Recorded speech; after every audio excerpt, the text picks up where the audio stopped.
আসসালামু আলাইকুম রাহমাতুল্লাহ। প্রিয় দর্শক, আজ নিয়ে এসেছি আলু পুরি। কিভাবে খুব সহজে বিকালের নাস্তায় অথবা ঝাল নাস্তা হিসেবে তৈরি করেন সেই সব কিছু থাকছে আজকের ভিডিওতে। ফুলকো ফুলকো এই আলু পুরি করতে যা যা লাগছে সব কিছু রেখেছি আজকের ভিডিওতে। আশা করি আজকের ভিডিওটা আমার দর্শকদের কাছে অনেক বেশি ভালো লাগবে। চলুন তবে এই ফুলকো আলু পুরি তৈরির মূল প্রস্তুত প্রণালীতে। এখানে আলু পুরি তৈরি করার জন্য আমি প্রথমে ময়দা নিয়ে নিচ্ছি। এখানে একটি বোলে মেজারমেন্ট কাপের 1 কাপ ময়দা নিয়েছি, আরও হাফ কাপ এখানে ময়দা নিয়ে নিচ্ছি। এই 1.5 কাপ ময়দা দিয়েই আলু পুরিটা তৈরি করে নিব। এখানে স্বাদ মতো লবণ নিয়ে নিয়েছি, হাফ চা চামচের মতো লবণ সুন্দরভাবে সমস্ত ময়দার সঙ্গে আমি মিশিয়ে নিচ্ছি। আর এখন দিয়ে দিব সামান্য তেল। এখানে 2 টেবিল চামচের মতো আন্দাজ করে আমি তেল দিয়ে নিয়েছি। এটাও হাতের সাহায্যে সুন্দরভাবে সমস্ত ময়দার সঙ্গে মিশিয়ে নিব। আপনারা এটাকে আটা দিয়েও তৈরি করে নিতে পারেন। এখন আমার তেলটা সুন্দরভাবে মেশানো হয়ে গেছে। নর্মাল পানি দিয়ে একটা ডো তৈরি করে নিচ্ছি। এখানে অল্প অল্প করে পানি দিচ্ছি এবং মোটামুটি একটা শক্ত ডো তৈরি করে নিব। সব মিলিয়ে এখানে আমার পানি লেগেছে হাফ কাপের মতো। এ পর্যায়ে আমার বেশ একটা শক্ত ডো তৈরি করে নিয়েছি। এখন এই ডোটাকে কিছু সময়ের মধ্যে রেস্টে রেখে দিব। তার জন্য এখানে একটা সাইডে এটা রেখে দিচ্ছি। এখন আলু পুরির পুর তৈরি করার জন্য এখানে আমি আগে থেকেই আলুটা সেদ্ধ করে ম্যাশ করে নিয়েছি। এখানে 1 কাপের মতো আলু আছে, দিয়ে দিচ্ছি স্বাদ মতো লবণ এবং শুকনো ঝালের গুঁড়া দিয়ে নিয়েছি 1 চা চামচ। আর পেঁয়াজ বেরেস্তা দিচ্ছি 2 চা চামচের মতো। এই পেঁয়াজ বেরেস্তাটা চমৎকার একটা ফ্লেভার দেয়। আর দিয়ে দিব ধনেপাতা কুচি। এখানে 2 চা চামচের মতো ধনেপাতা দিয়ে নিচ্ছি। আপনারা আন্দাজ মতো ধনেপাতা দিয়ে ব্যবহার করতে পারেন। এখন এই সব উপকরণ একসঙ্গে আমি মিশিয়ে নিব। মিশিয়ে পুরটা তৈরি করে নিব। এখানে আলাদাভাবে চুলায় আর পুর তৈরি করে নেওয়ার দরকার নাই। এভাবেই আপনারা পুরটাকে রেডি করে নিতে পারবেন। এ পর্যায়ে আমার মাখানো হয়ে গেছে। একটা পাশে রেখে দিয়ে আমি পুরি তৈরি করে নিব। তার জন্য আগে থেকে মেখে নেওয়া ডোটা দিয়ে প্রথমে আমি লেচিগুলো ছোট ছোট করে কেটে নিচ্ছি।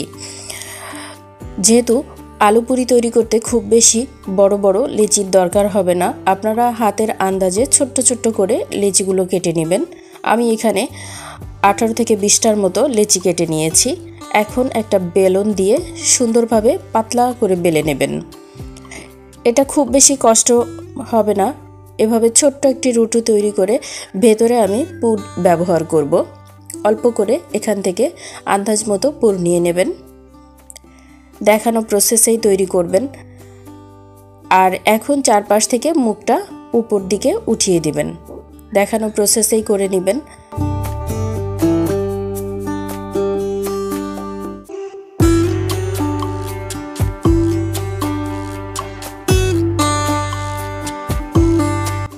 এ পর্যায়ে এভাবে হাতে চেপেও আপনি ভেজে নিতে পারেন, অথবা আপনি এর উপরে আলতো করে বেলন দিয়ে সামান্য বেলে দিতে পারেন। আমি আরেকটা দেখিয়ে দিচ্ছি। এভাবেই পুর দিয়ে নিব এবং চারপাশ থেকে উঠিয়ে দিব।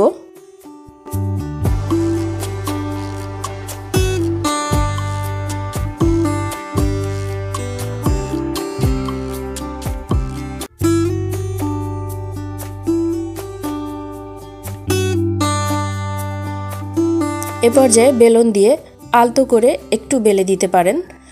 খুব বেশি জোরে বেলে দিলে ভেতরের পুরটা বাইরে চলে আসার সম্ভাবনা থাকবে। আলতো করে বেলে দিলেই বেশ একটু পাতলা হয়ে যাবে। এভাবেই আপনারা ভেজে নিতে পারবেন। এমন করে আমি বাকি সবগুলো পুরি তৈরি করে নিয়েছি। এখানে সবগুলো পুরি নিয়ে নিয়েছি। সবগুলো পুরি তৈরি হয়ে গেছে। এখন ভেজে নেওয়ার পালা। চলুন তবে ভেজে নিই। চুলায় একটি কড়াই বসিয়ে দিয়েছি। আগে থেকে তেল দিয়ে নিয়েছি, বেশ গরম হয়ে গিয়েছে। এখন পুরিগুলো দিয়ে নিচ্ছি। 1টা 2টা 3টা আপনারা আপনাদের পছন্দ মতো তেলে দিয়ে দিতে পারেন। আমি এখানে 3টা পুরি দিয়ে নিয়েছি এবং কিছু সময় অপেক্ষা করব। এই তো বেশ ফুলে উঠেছে সবগুলো পুরি। আর সবসময় মিডিয়াম আঁচেই তেলটা রাখবেন, তাহলে খুব সুন্দরভাবে পুরিগুলো ভেজে নিতে পারবেন।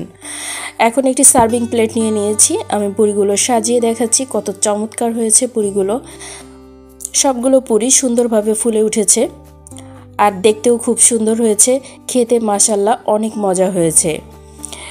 এভাবে আপনারা ঘরে ঝটপট আলু পুরি তৈরি করে নিতে পারেন, তাহলে সব পরিবারের সবাই অনেক বেশি পছন্দ করবে। তৈরি হয়ে গেল আজকের মজাদার আলু পুরি। আশা করি আজকের রেসিপিটা আমার দর্শকদের কাছে অনেক বেশি ভালো লেগেছে। আমি এখান থেকে একটা পুরি ভেঙে দেখাচ্ছি, ভেতরটা কত চমৎকারভাবে কুক হয়েছে, খুব সুন্দরভাবে ফুলে উঠেছে এবং আলুগুলো চারপাশে ছড়িয়ে আছে। দেখুন, এভাবে বাসায় ট্রাই করবেন।